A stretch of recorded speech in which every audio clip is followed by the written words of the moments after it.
Well, it's a pleasure to have a Seminario Fisico-Matematico here in Bicocca, and in particular, it is a great pleasure to have Francois here.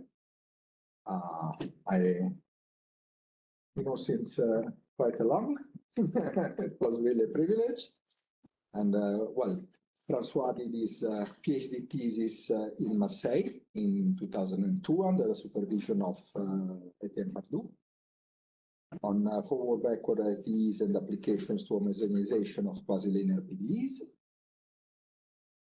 He is now a professor at Université d'Azur, I think, Laboratoire Jean Delarue. Okay. With René Carmona, beside a lot of work on the SDEs, homogenization and all that, but the reason he's very well known now, at least in our communities, that with René Carmona, they invented, in some sense, the stochastic approach to mean-field games, which was a real breakthrough. In reality, their book, Probabilistic Theory of Mean-Field Games and Application, was awarded the Duke Prize by, I don't remember. And he's the author also of works on the other side, on the more analytic side of approach to mean-field games, together with Pierre Cadalaguet, Lasry, and Lyons. So it's really the center of our research on a very fashionable, important, and promising topic, that is the topic of mean-field games.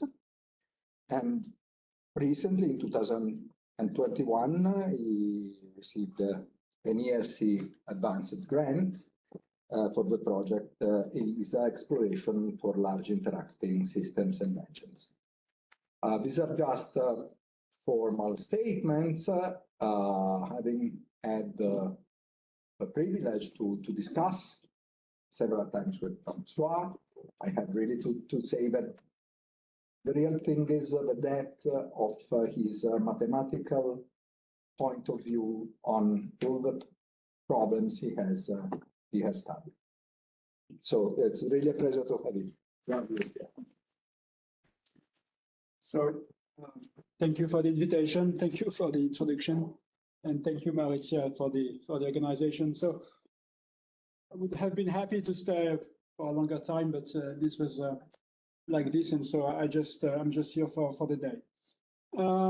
So indeed, I'm going to speak about one of my subjects for this last year's mean-field controlling games, and I will try to give you some directions of research that we are trying with my colleagues from this ERC project, some directions that we are trying to address.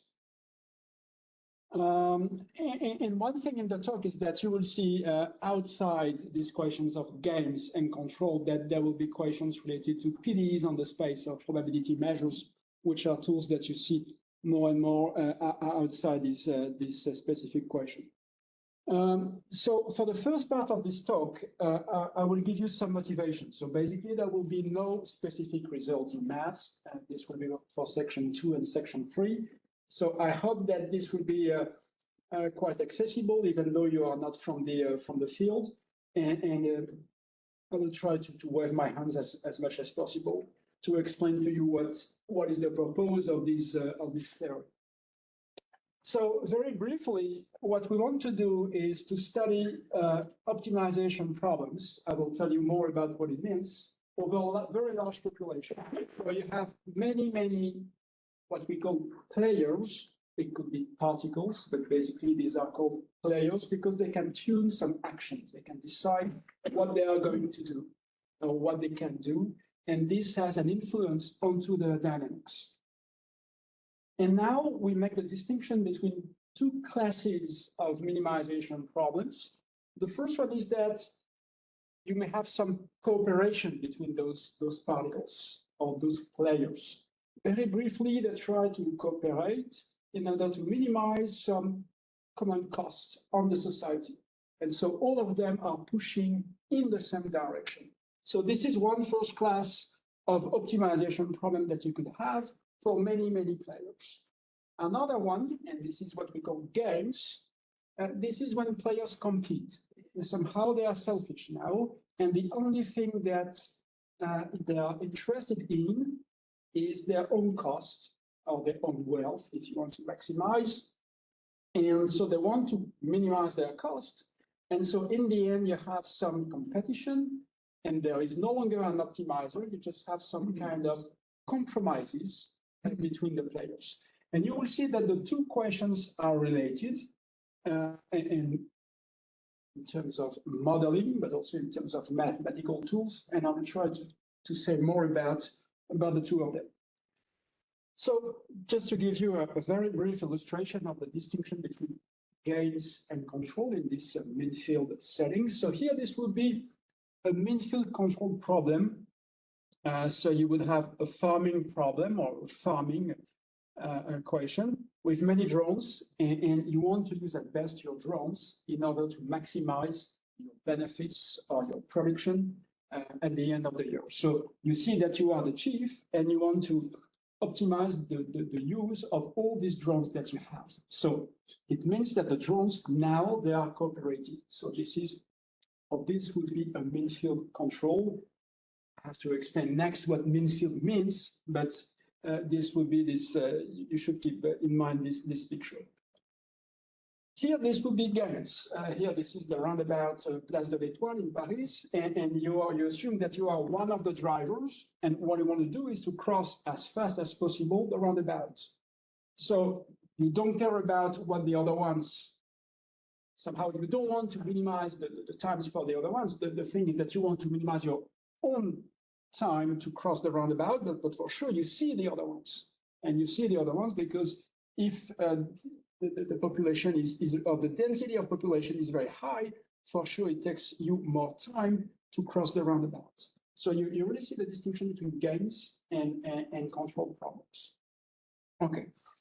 A few names in this direction. So let's say that these questions have been studied for something as 20 years, and in France, this was introduced by Lasserie and Lyons. I have to say that people from Canada also did similar things at the same time, maybe from a more engineering point of view. So these are three people, one Kens and Malamé. You have a series of people from Italy as well. I forgot to mention some of them, by the way. So here are a few names. Andrea Cosso is one of your colleagues, Marco Cirant, Alessio Porretta, and I forgot to mention Martino Bardi and Capuzzo D'Occetta.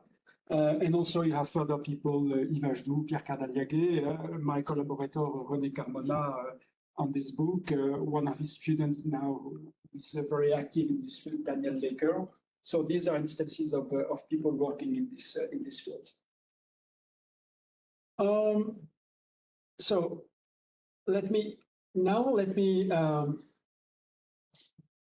tell you what we want to do very basically in this theory. So these are models with many players. So the first thing that you want to do is to say what should be the limit of this problem. And so there is a very wide theory about the same questions, but in the case when the population is infinite. So you directly set up a problem. This is what I'm going to describe next, a problem with an infinite population. And so you wonder about the existence of minimizers, the existence of compromises, possibly the uniqueness of those minimizers, possibly the characterization. So this is one first step in this field. And another one, which is very interesting from the mathematical point of view and very useful as well from the practical point of view, is to make a connection between gains and control problem with a finite number of players, and there are the same problems, but with an infinite population, whether you can really pass rigorously from one problem to another one. What is the rate of convergence for instance? These are really interesting questions that you can wonder. So let's say two layers, one directly on the infinite formulation of these questions, and another one about the passage from finite to infinite. I will give you next the detailed formulation of these problems, but this is just to try to explain to you the motivations. So let's say that in terms of methods, there is a kind of general methods in these problems, which is what I'm going to call here the Eulerian approach. The first thing I have to say is that those problems, they evolve in time. So if you think about if you think of the roundabouts, maybe you can think that the driver is moving as time, or the vehicle is moving as time evolves. So the first thing is that you have to realize that you describe the state of the population by a flow of probability measures. So from a mathematical point of view, this is really the key tool. So you have at any time, so let's say that the end of time is finite, so all the problems that I'm going to study are on a finite interval 0t, and at any time t, I'm going to describe the state of the population by a probability measure. So this is the way I describe the population. So this is the first tool I'm going to use next. And so very, very often, you will see this space of probability measures on RD. So RD is the state space for the players. So this is the first point of view. And the second thing I need to say is that at any time, I will take a state for the population. So a state for the population will be a probability measure. And I will consider one given state for one particle, one player in the population. So you have this picture. So basically, this is the distribution of the population. So this is a histogram here. You should think about this as a probability measure. And you take someone probably in the population, and you assume that his state or her state is some x in RD.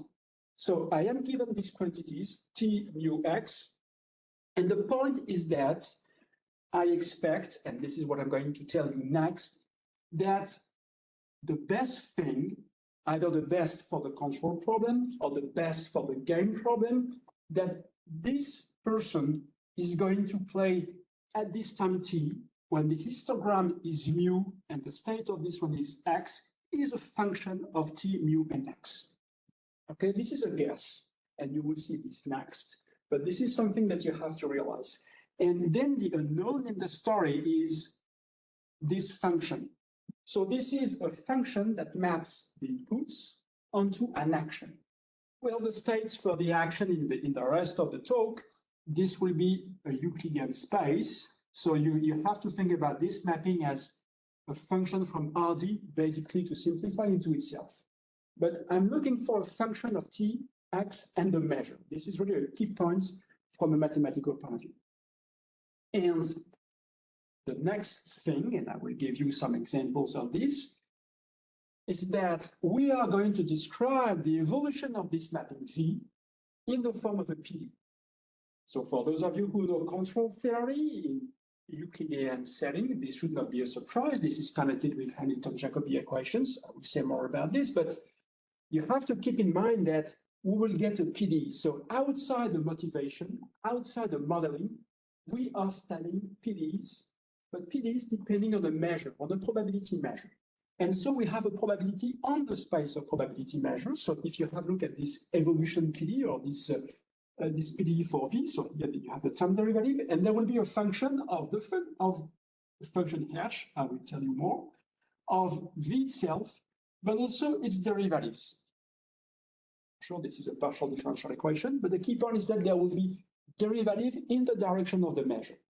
Okay, so this is again the point from the technical point in the story. So I have to tell you that what this d mu v is, but intuitively, this is a derivative in the measure argument. Before I give you the definition of this derivative, you have to realize that this PD is a kind of first order PD in the measure, and this is labeled by X. So this would be the same as having a very big system of first order equations.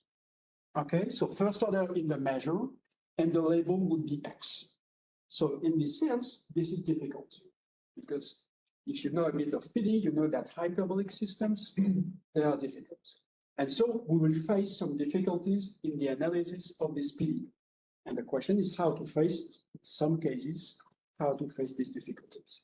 So I need now to say, for the rest of the talk, what this derivative will be. And then I will explain to you what this PD is in the rest of the talk. Just in terms of derivatives, there are several ways to define a derivative of a function of a probability measure. At the end, or in the end, they are more or less consistent. Here, this is one way to define this, this notion of derivative. So the first step is that when you take two probability measures, you see them as measures, so in a linear space.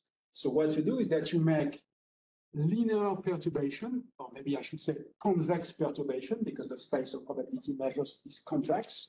And so what I'm saying is that at the first order, I want to expand the difference phi m2 minus phi m1, so two probability measures. Here, this is a segment in the space of measures, and here, this is the direction m2 minus m1. And so here, this is the direction. This is a distribution, and by duality, this distribution is acting, or this is a measure, and by duality, this measure is acting on a function. So somehow the derivative is regarded as a function. So you see that this is the segment between the 2 points, and the derivative is a function of an additional parameter, that is y, acting on the measure m2 minus m1. So you have to think as the gradient as a function. Okay?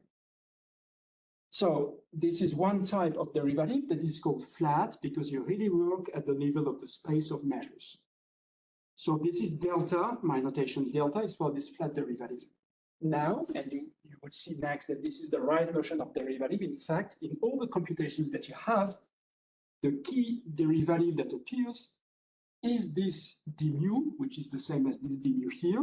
And this is obtained by taking the derivative in y in this definition. So you take another derivative in this variable y in this definition.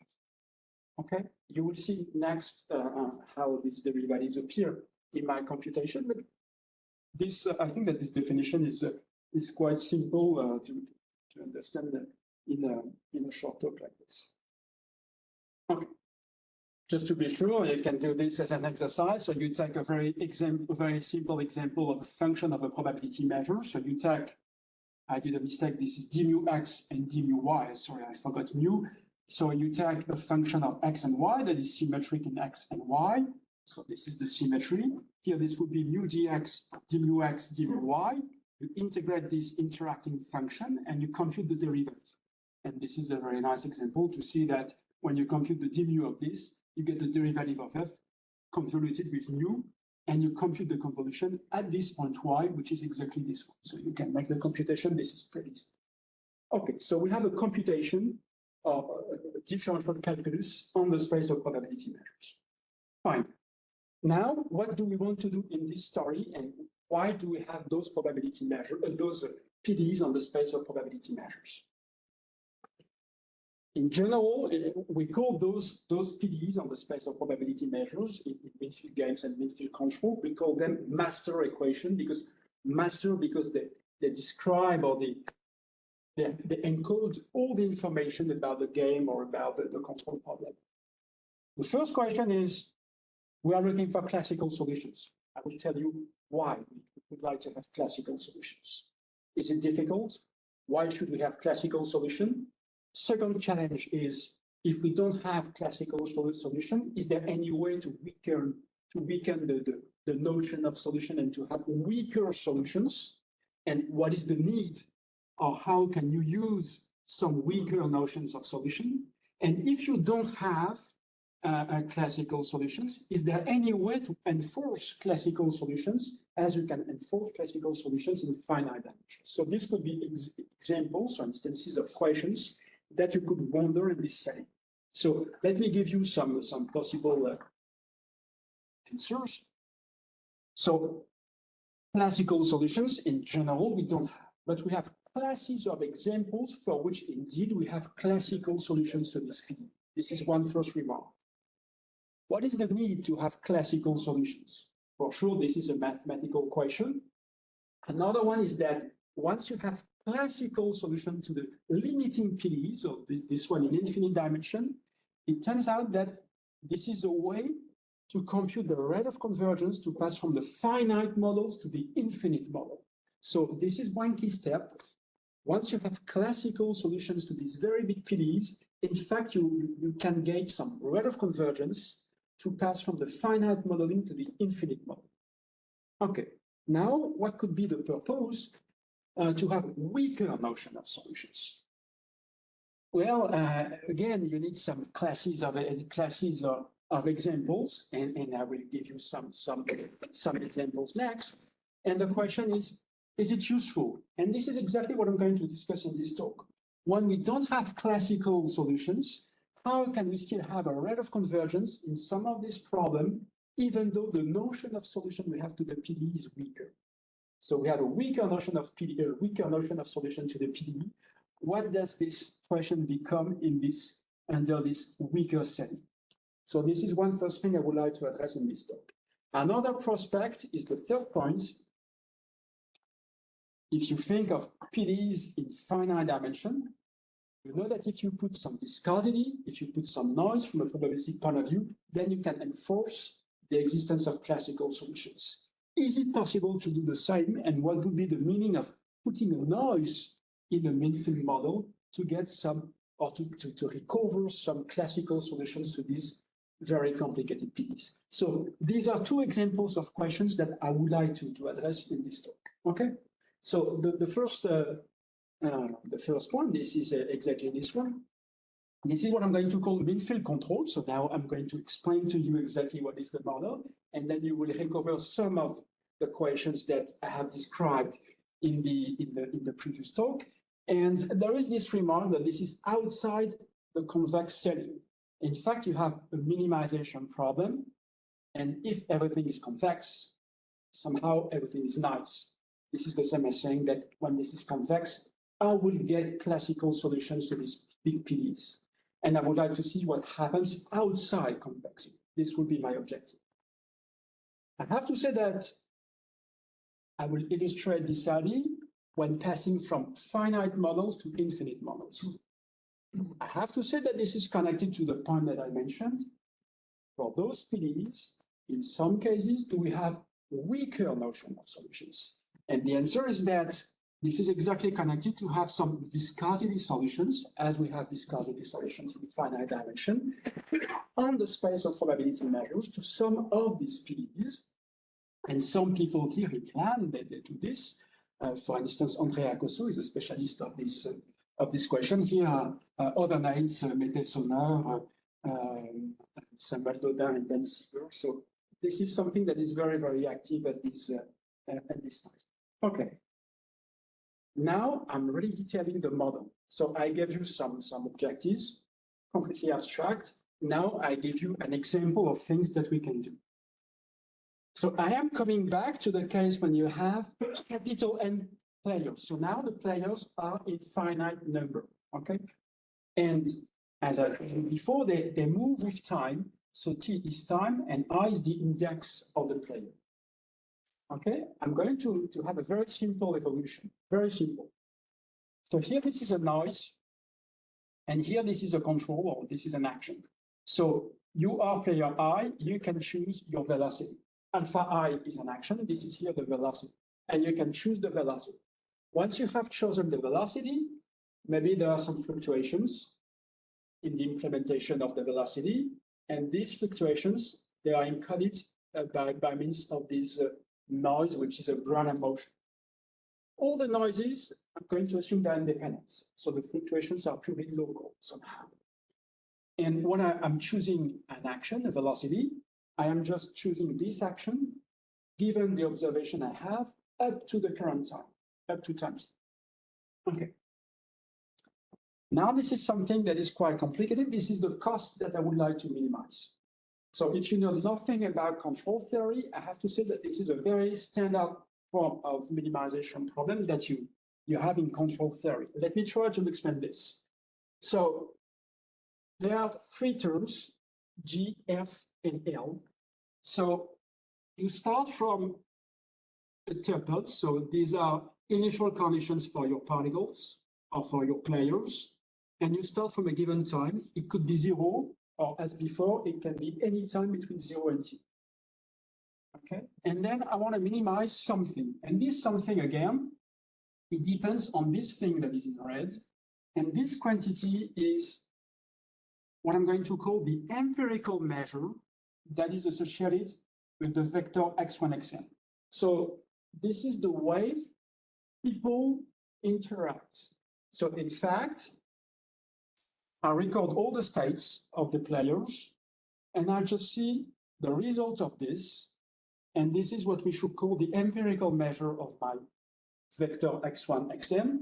And if you are one of the players, in fact, you see the others just through this aggregate quantity, which is a way to describe the state of the population.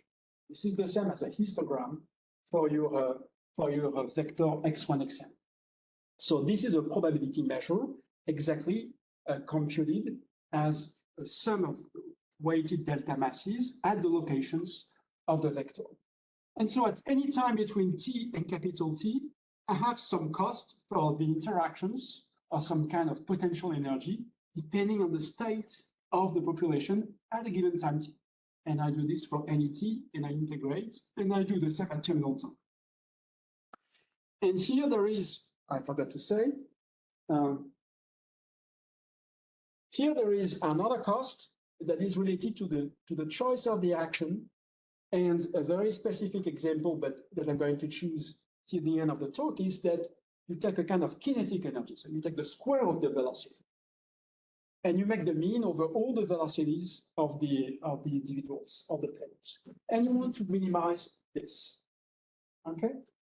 And you do this when n is very, very large, and you would like to see what would be the limiting problem that you solve when n is equal to infinity. Somehow this is the objective. Once you have guessed what should be the limiting problem, do you really have convergence, and what is the rate of convergence between the two quantities, or the two problems? Okay, good. Now, there is something I should recall. If you know nothing about control, in fact, this quantity, you have to know that this quantity, or you should know that this quantity is key in the analysis of the problem. This is what we call the value function. In fact, once you have the value function, you can compute the best response. This is something that is very well known in the theory and that I'm going to use. So the best response in this example that you should implement, that gives you the minimizer, this is given by the derivative of the value function. So here, this is in direction I, if this is the best response to player I, okay? And for sure, the existence of this derivative here is a question to compute this quantity. So this could be a question here, but for the model with n players, there is no difficulty. Because of the presence of the noise, in fact, it turns out that we are sure that this derivative, they do exist under quite general assumptions. I will tell you more about this. So the guess is that when n becomes more and larger and larger, so this term looks like just a function that is independent of n of the state of the population, so the empirical measure of these people, and the state of player I itself. So this is exactly consistent with what I told you in the first part of the talk. I told you that somewhere there should be a function v driving the best response of the problem. And here, this is exactly the guess from a mathematical point of view. I expect that the best action keeps memory of the structure of the problem and factorizes when n is large as a function independent of n, that is the subtlety t, of the state of the population and the state of the player itself. And what I would like to get in the story is what is this v, and possibly again some questions of rate of convergence. There have been some references in this direction. So let's say that Daniel Laker, that I mentioned before, studied the convergence without any rates by compactness methods under very general assumption. With my co-authors, so Cardaliague, Lasry, and Lyons, we did an analysis in the case when this function v is smooth. So the PDE has a classical solution. And in fact, the PDE has a classical solution in the case when the coefficients are smooth and f and g are convex. Because once again, this is a minimization problem. So if you have convexity, you get something more. Convexity here, this is convexity in the usual sense on the space of measures. You take two probability measures, you make a convex combination, and you have convexity in the usual sense. So if you have convexity, then what you know is that there is a rate of 1 over n. When I say the rate, it means that this is the rate of convergence of the value function itself. You could have the same question for the optimal response. You could have the same question for the optimal trajectory. Here, I'm going to focus on the value function. Somehow, this is the easier quantity in the star. So this is the optimal cost. And the rate is 1 over n. The question is what happens when we remove convexity? And this is exactly connected to the questions I addressed before. Somehow you are going to destroy the regularity of the solution to the PDE. You exit the classical setting. You get objects which are less regular. And what does this rate of convergence become? And there was a first result a few years ago, 2 years ago, by Cardaliague, Dodin, Jackson, and Souganidis, that said that then the rate of convergence should be a function of the power of the dimension, and the exponent in their computation was something as d minus 2. So it depends on the dimension, and the decay is quadratic. And one of the questions you should wonder is, well, why is it d minus 2, and whether this is sharp or not? And this is what I'm going to address next in the rest of this section. What about this exponent beta here and the way it depends on the dimension? What should be now, first question, what should be the regime n is equal to infinity? The analog for an infinite population. For an infinite population, the guess is that, let me come back to this slide. When n becomes large, what I'm saying is that somehow, when I compute my best response, I just see myself and the global state of the population encoded through the empirical measure. But if you know a bit of probability theory, you expect some averaging principle, some law of large numbers. So maybe this guy is going to stabilize around someone that is deterministic. If this is deterministic, it means that the only thing that is random in the story is my own state. So I just have to compute a function of my own state. So in the limit, what I'm going to do is that I'm going to say, I just care about my own state, and this is integrated with respect to the state of the population. State of the population is a probability measure. So there are two things. What is the limiting dynamics, and what is the cost? The limiting dynamics, this should be the evolution of the state of the population. Everyone chooses the same velocity in the story. This is the same function v.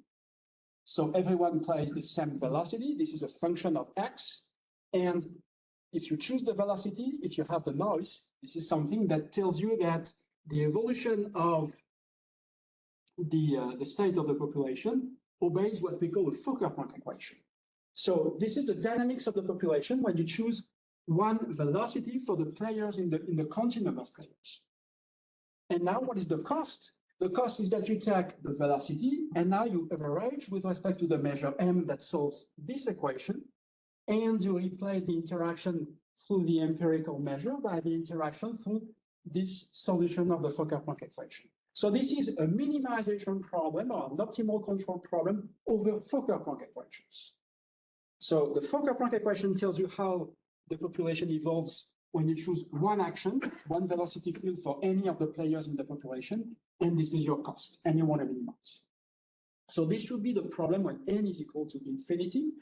If you prefer probabilistic formulation, this is the same as saying that you take one player in the population according to some random velocity, and now you replace the empirical measure here by the theoretical law of this player, because again, you expect that there is some law of large numbers. The two problems, they are basically okay. So this is the same. And the guess is that the best response in this story, so alpha, this should be given again by a derivative, and this should be the derivative of this u, which is now the value function for the limiting problem. And now this should be the derivative with respect to the measure argument. So this is the guess. But clearly, again, you have the question whether this makes sense, whether this object, this derivative does exist.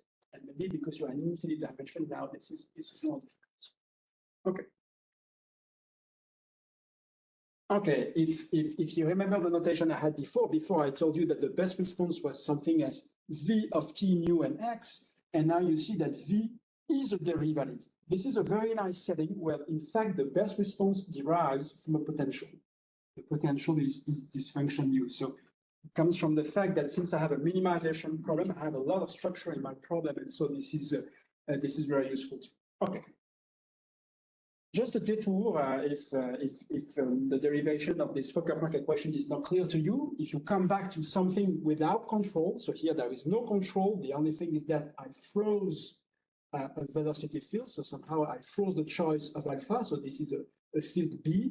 I take a particle system, so here this is the velocity depends on my state, xi, and the empirical measure of the system, and I have some local fluctuations. If I aggregate all the states through the empirical measures and I pass to the limit, indeed in the limit of the empirical measure is the law of the population, and it solves this Fokker-Planck equation. And plus we have the rate of convergence. So the rate of convergence from the empirical measure to the theoretical measure or to the solution to the Fokker-Planck equation, there is one first way to compute the rate of convergence. This is by computing what we call the one Wasserstein distance between the two probability measures. This is also the Kantorovich distance between the two probability measures. This is obtained by you take two probability measures, you make the difference. And so again, this is a measure, this is acting on a class of functions, and you choose this class of functions as one Lipschitz function. You need a bit of integrability to be sure that this is well posed, but I'm not going to mention this. So again, it means that you take this is a measure, and the class of functions on which this is acting, these are the one Lipschitz function. And then when you compute this quantity, then you realize that the decay depends on the dimension. Basically, decay is like n minus 1 over 2. So the larger d, the more you pay somehow, because you need to fill the space, and this is more and more difficult. This is a bit strange from a probabilistic point of view, because from a probabilistic point of view, what I want to say is that there are some fluctuations in the problem, and the fluctuations there could be given by the noises. If you aggregate the noises, there should be a kind of central limit theorem behind. So you should see some 1 over the root of n behind. And this is not 1 over the root of n. This is n to the minus 1 over 2. In fact, you can get 1 over the root of n. So these are central limit theorems for this kind of system, and they were proved in the 80s and 90s. The result is that you can study the fluctuation at this level, but then this is when you regard the difference of the two measures in the space of distributions that are much, much more singular than the space of measures themselves. What does it mean? It means that, in fact, when you compute your distance, instead of choosing one Lipschitz function, you have to choose much, much more regular functions to recover 1 over the root of n. When you choose functions whose regularity is very good depending on the dimension, then you can restore 1 over the root of n. And this is exactly what this result said. It says that the fluctuations are 1 over the root of n when you test with respect to very smooth function, smooth in terms of the dimension. The question is, in these problems, can we see the same phenomenon? When you pass to the limit, is there any way to see 1 over the root of n versus n to the minus n minus 1 over d in this question? Okay. So this is one result that we got with two of my co-authors. So Samuel Dodin, who is in Nice, and Joe Jackson, who is in Chicago. And basically, we said two things. The first one is that we have a first regime when the coefficients are smooth, but the smoothness does not depend on the dimension. Somehow, I have first order and second order derivatives here in the direction of the measure, and that's it. And then what I'm claiming is that when I compute the difference between the two value functions, so you see that this is the first one on the finite object, and here this is the limiting one, and this is computed at the empirical measure of the tuple x. So x is a vector of size n, so x1, x to the n. I form the empirical measure, and we have that an error for this for the distance between the two value functions, and the upper bound is n minus 1 over d, exactly as for the rate of convergence of Fokker-Planck equations in dimension d. And on the left, we get something that is not exactly 1 over d. This is a bit below. This is something as 2 over 3d. So this is 2/3 times 1 over d. So this is not optimal, but this is not that far. And now if you increase the regularity of your coefficients, so if you assume that those derivatives, let's say, have extra smoothness, extra regularity in this variable y, and when I take another derivative, I get another variable z here. When the smoothness depends on the dimension, so the larger the space, the higher the regularity, then I am able to recover 1 over the root of it. And now if I assume that my coefficients are convex, in fact, I can get rid of this lower bound. And in fact, in the very smooth and convex setting, I recover the 1 over n I mentioned before. Okay, so you could say this is a purely technical result, and somehow you're right. But in terms of original questions that I mentioned to you, which is how to play with these big PDEs when you don't have classical solutions, how can you achieve such a result? You don't have, in terms of this PD, we don't have classical solutions. And how can we get such a result? Okay, two things I want to mention is that if you take the value function itself in finite dimension, this is indeed a solution of a big PDE, which is what we call the Hamilton-Jacobi, in dimension n times d. Now, when you let n tend to infinity, you should keep track of the same equation, but on the space of probability measures. So this is the way you get this master equation that I defined before. So this should be the infinite dimensional version of this equation that is in dimension n times d. Okay? So this is the claim, and this is exactly an explicit version of the PDE that I mentioned before. Whatever the form of this PDE, the question for me is how to pass from this equation on the space of probability measures to an equation that is in finite dimension. And for sure, what I want to do is to say, when I have an equation on the space of probability measures, in order to recover an equation on the space of finite dimension, I want to compute this equation. I want to see what happens when I replace any probability measure, or I choose this probability measure as an empirical measure. And then there is a dictionary to pass from the derivatives on the space of probability measures to the Euclidean derivatives. This is my dictionary. And then I realized that to pass from one derivative to another derivative, I see exactly the second order derivatives of the PDE appearing with a factor 1 over n squared. So when you compute, for instance, the Laplace that is here, so this Laplace on the limiting object, I get this extra term, so those second order derivatives that do not appear in my equation. There are n of them, so the sum is over I from 1 to n. So I will multiply this term by n, so that will be n divided by n squared. This is 1 over n. So I have a remainder of size 1 over n.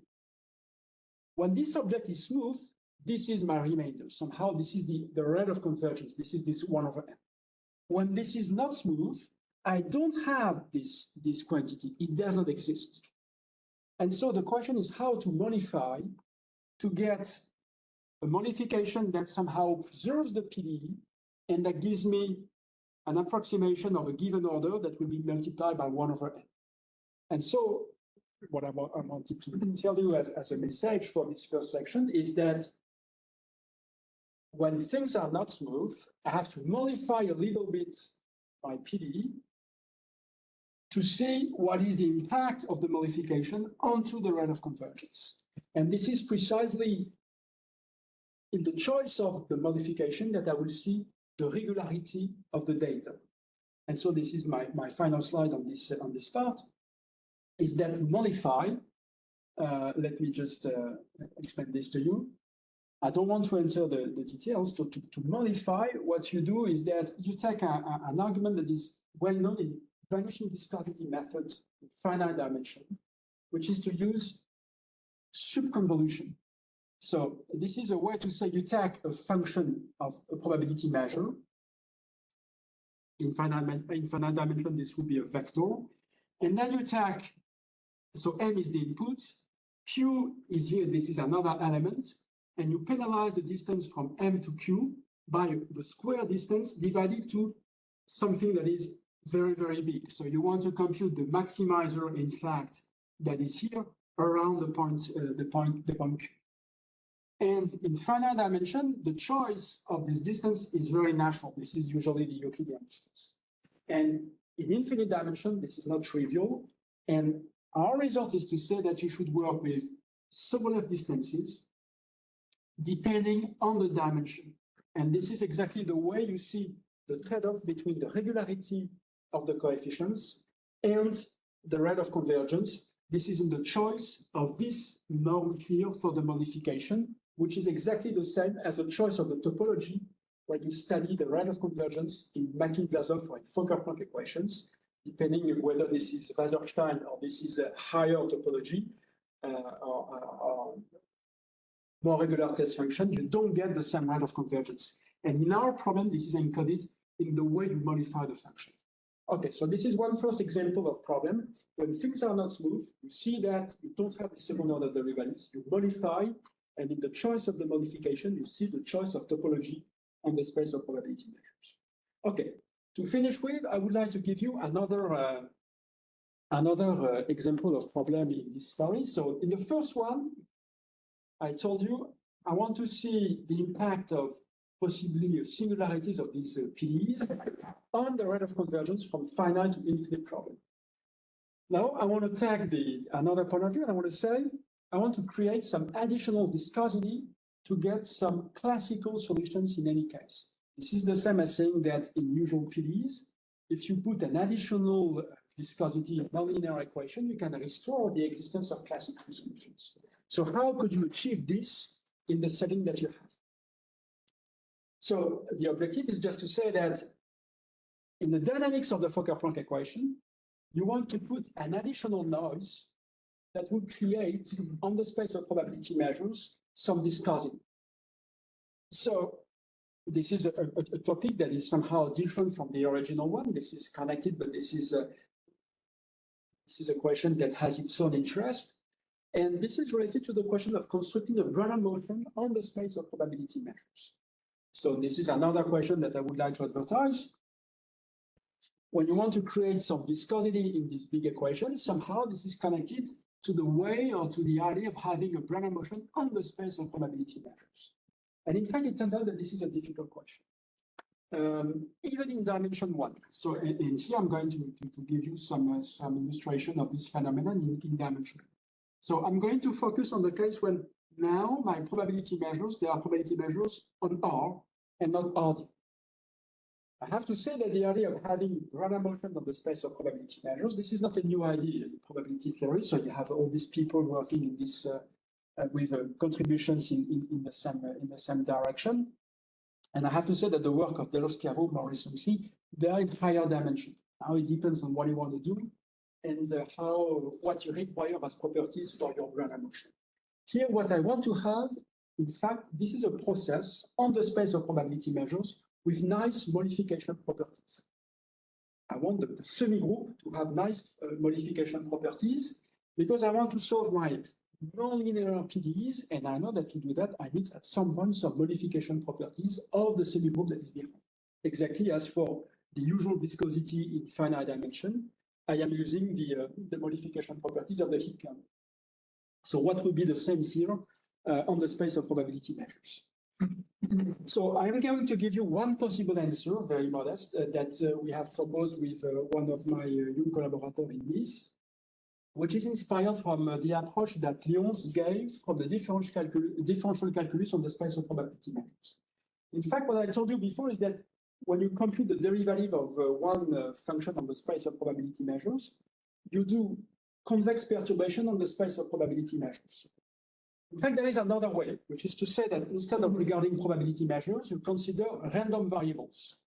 And you do convex perturbation or linear perturbations, I should say, on the space of random variables. And then you project back and you see how you get some differentiability in this sense.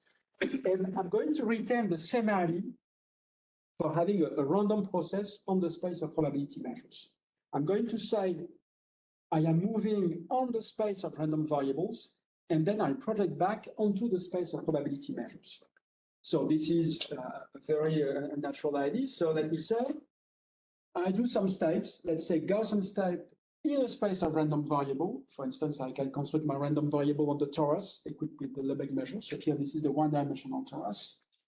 But if you do that, somehow this is not very satisfactory because this is non-intrinsic in the sense that if you start from two random variables with the same law, the same distribution, and you make your Gaussian step, you may end up with random variables whose laws are not the same. So you destroy somehow the fact that this is a problem on the space of probability measures, and you directly have a problem on random variables.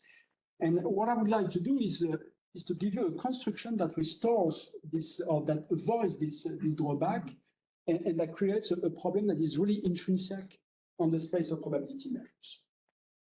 So this would be a prototype for doing that. So here, this is a standard object in probability theory to move on the space of random variables. So you take functions that are constructed on the torus. So X is an element of the torus, and you put a noise. And the noise is obtained by putting some random motions acting on the Fourier basis of the torus. So EM, these are the, let's say these are the elements, the Fourier basis. And in each Fourier mode, I'm going to put a Gaussian process, a random motion, possibly with some weight. So you see that for higher modes, here the intensity of the noise is decaying. Then I have something that is a noise that is moving in the space L2, and maybe to get higher decays of the higher Fourier modes, you can put some friction in the form of a Laplace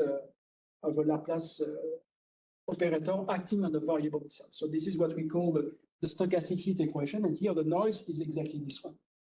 So this is a way to move in a Gaussian manner on the space of random variable constructed on the torus. And now the way, or the idea to get something that would be intrinsic would be to say, you have your position at time t, so this is a random variable. You do one step according to these dynamics, you get a new random variable, and to make it associated in a canonical manner with a probability measure, you rearrange this random variable. And this is what I'm going to tell you. The rearrangement property is a way to force all these random variables to be canonically associated with a probability measure. So let me tell this to you. If you have a probability measure in dimension 1, you can compute or you can identify this one canonical random variable associated with this probability measure through the quantile function. So the quantile function, this is the converse of the CDF function. And so the quantile is non-decreasing, and the law of the quantile under the Lebesgue measure, this is exactly the original measure mu. So this is one representative that is non-decreasing. Okay, so conversely, if you are given a random variable on the torus, a function on the torus, you can consider the rearrangement, which is the quantile function that is associated to the law of your random variable. So f is your random variable, this is the law of it, and you rearrange, and you get something that is non-decreasing. In fact, on the torus, this is even better to say that you do the non-decreasing part on 0, 1/2, and you symmetrize to get something that is really nice and really periodic. So the picture would be this one. So you get a random variable that is possibly non-decreasing, that has no specific properties. You rearrange. So here this one is non-decreasing, and to be somehow to get something that is behaves in a nice periodic manner, you say that you symmetrize. So you see that this part is contracted to the left. And then there is a symmetry operation to get a kind of periodicity. So this is what we call the quantile on the torus. And so You make infinitesimal step according to the heat equation on the space of random variables, and you rearrange to get something that is canonically associated with a probability measure. So this is an object that we called, with my colleague William Hammersley, that we call the rearranged stochastic heat equation. Okay, so you move according to these Gaussian steps, and then there is something that forces you to stay a quantile function. So this is a kind of penalization, we should call it a reflection in probability theory, that forces you to stay in the space of quantile functions. And so we said that this is a stochastic process, taking values in the space of quantile functions, and so in the space of probability measures, because they are canonically associated, and in fact there is an isometry. The isometry is when you equip the space of probability measures with the two Wasserstein distance. So let me, and my time is running out, so let me just give you one result in this direction that we obtained, and maybe this just to tell you what I wanted to do here. So this is one process evolving in the space of quantile functions, so in the space of probability measures. And exactly as you wonder what is the modification properties, or what are the modification properties of the Brownian motion in dimension D, you may wonder about the modification properties of this process. And so what we did is to say, okay, you take an arbitrary function phi acting on random variables, and here phi has no specific regularity. And so you let the dynamics evolve by time t, you integrate with respect to the noise W, and you wonder about the regularity with respect to the initial condition. So this is the regularity of the semi-group. And this is our result that, in fact, even though phi is just bounded, you create some Lipschitz regularity for the semi-group, and you get something, you know the decay, or the blow-up, I should say, in very small time. So that for the heat kernel, somehow this is 1 over the root of t. And here we pay for the lambda that is the color of the noise. I forgot to say that, in fact, we need lambda to be close to 1/2 in our theory. So it says that this is around T3 over 4 in our analysis. And this will be the final remark of what I wanted to say. When you have these complicated PDEs that I mentioned before, somehow behind you have processes or characteristics, I should say. And another result is that on the top of these characteristics, you can put this noise. This is the same as when you have an ordinary differential equation, you can put a Brownian motion, you get a stochastic differential equation. And you may wonder about the well-posedness of the stochastic differential equation, even though the ordinary differential equation is not well-posed. And when you play this game, what really matters is the rate at which your semi-group, or the regularity of the semi-group, blows up in small time. And something that is very useful here is that even though this is not exactly 1/2, the best we have is around 3 over 4, and this is integrable in small time. And because this is integrable, you can get rid of some regularity, some singularities in your very big PDE that I mentioned before. And this should have been my very last result in this talk. That if you take a similar problem as before, so a problem, this would have been a game, but whatever. Let's say a problem of optimization over an infinite population. If you don't have, or if you don't put this additional noise, you may have multiple equilibria or multiple optimizers. This is again, these are equilibria. And the presence of this noise, and specifically the fact that the noise has some modification properties, restores or enforces a form of uniqueness. So this is another result that we got recently. And this is to say that when you have these degenerate PDEs or these complicated PDEs that may not have classical solutions, my first result was to say how to preserve some of the estimates on the rate of convergence, even though I don't have the existence of a classical solution. And here, this is another aspect of this question, is how to enforce a force of a kind of regularity to the object I have by creating, or by forcing the system by an additional noise. And so I think that these two results are dual, and there are, I think, illustrations of things that we can have a look in this topic at this time. So I think that my time is out. So let me thank you. I think that I'm done.